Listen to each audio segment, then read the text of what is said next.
Hi, Gemini. Some smudge to cleanse the space. 3 chimes to bring in positive energy.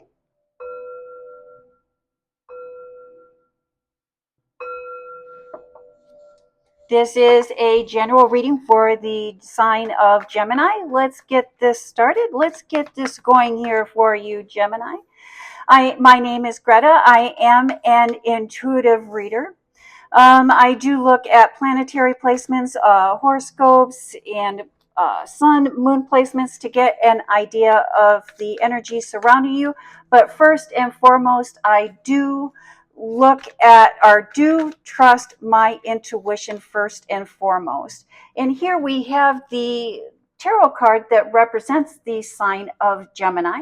Often, if I see the Gemini sign or the Gemini card come up in the Gemini reading, that lets me know that you are operating within the realm of your birth chart. I do recommend at that time that you have a birth chart done. There's many places online that you can go to have a birth chart done for free at no expense. You just put your name, your date of birth, your time of birth, and your location of birth, and they will email you a complete breakdown of all the planetary placements in your birth chart and what they mean to you. And you can read through that and see what are your strengths, what are your weaknesses, what is your life's purpose. And so in your public life, you are operating true to the nature of your Gemini-ness, for lack of a better terminology. Thank you, Spirit. Messages for the sign of Gemini. What would you like Gemini to know or to be aware of during or for this reading? And I do like to line these up so you can get a clear view on those. Gemini, the basis, the foundation of your reading this week is the Empress card. And that Empress card is the manifestation card. You are in the energy to manifest, to create, to reach goals that you have set for yourself. And that is backed by the Queen of Swords. The Queen of Swords is finding clarity. And as we find clarity, we are cutting ties with what is no longer serving us. You are cutting ties with things that are causing you confusion, and that is putting you in the energy, the state of being able to manifest and being able to bring your dreams to reality. And let's see how this Empress card and the Queen of Swords plays into the rest of your reading this week, Gemini. We start with the King of Cups in your professional life. And this is an isolation of our feelings, an isolation of our emotions. The Fool card, which is a new beginning, a fresh start, starting something new, ready for a new chapter. The winning of the crowd, having fans, having people admire you, having people look up to you, and then again, the Lover's card. And again, I do suggest that you have a birth chart done. There's plenty of places online that you can go and have that done for free. Also, it represents partnerships. It represents working with others, a healing, a working with others, signing a contract.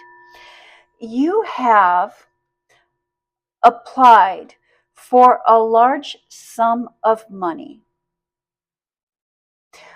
or you find yourself needing to write a big check, maybe starting some type of payment plan, or maybe some type of reimbursement was initially denied, and you need to reapply, or you need to file an appeal.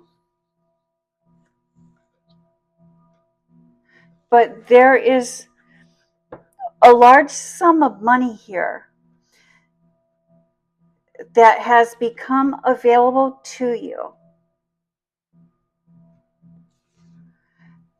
or a large sum of money that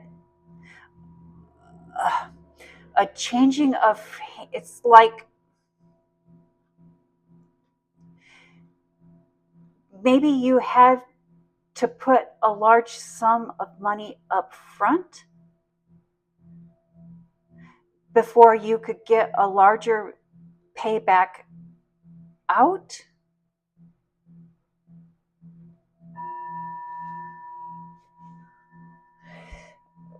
And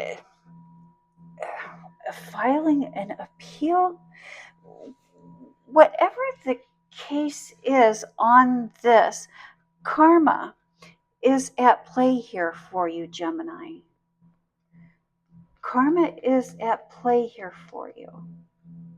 And if you're having difficulties securing this money, securing these finances, again, I think you may find the answer, or you may find guidance to this situation in that birth chart.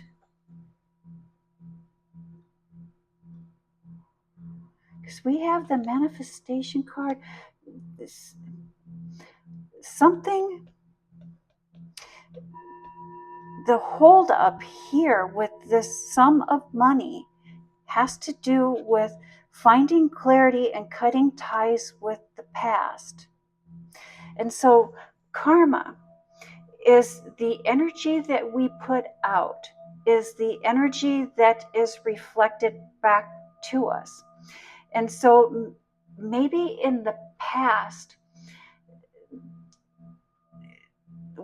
there was some type of negative spin that was put onto something that you are being given the opportunity to go back and correct.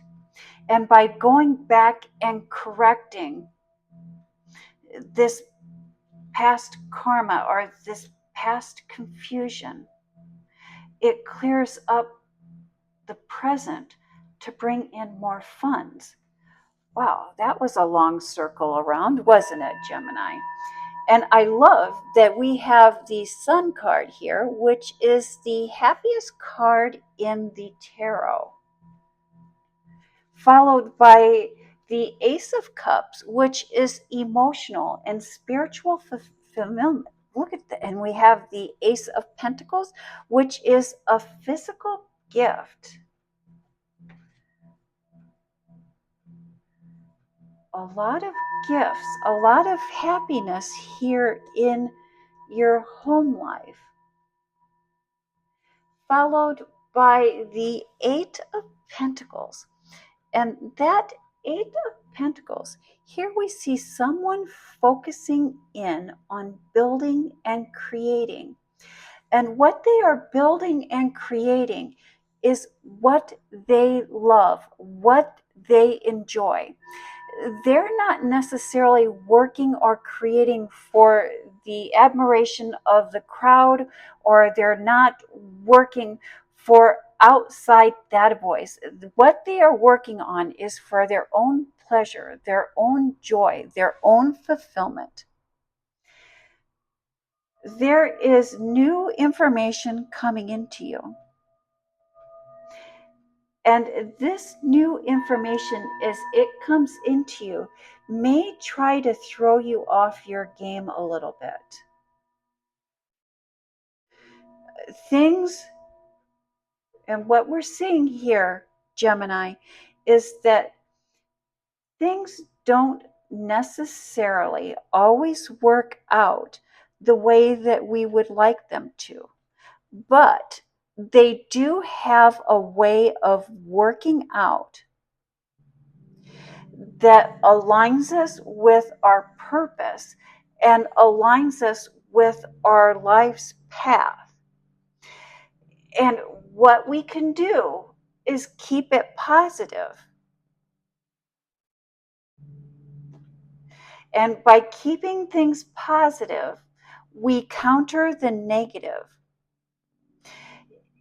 Whatever this situation is here, you're going to be glad that things turned out the way that they did. But we need to be looking at the big picture. We need to be looking at the long-term goals here. And that is going to require us to stay focused and do what we are called, what we are meant to do, and staying true to ourselves and staying true to what we know is right. You are being asked to stay true to what the truth actually is. And then we have the King of Wands.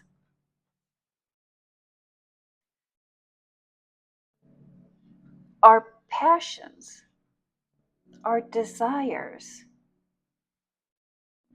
following our passions, following our desires, putting in the work, putting in the labor.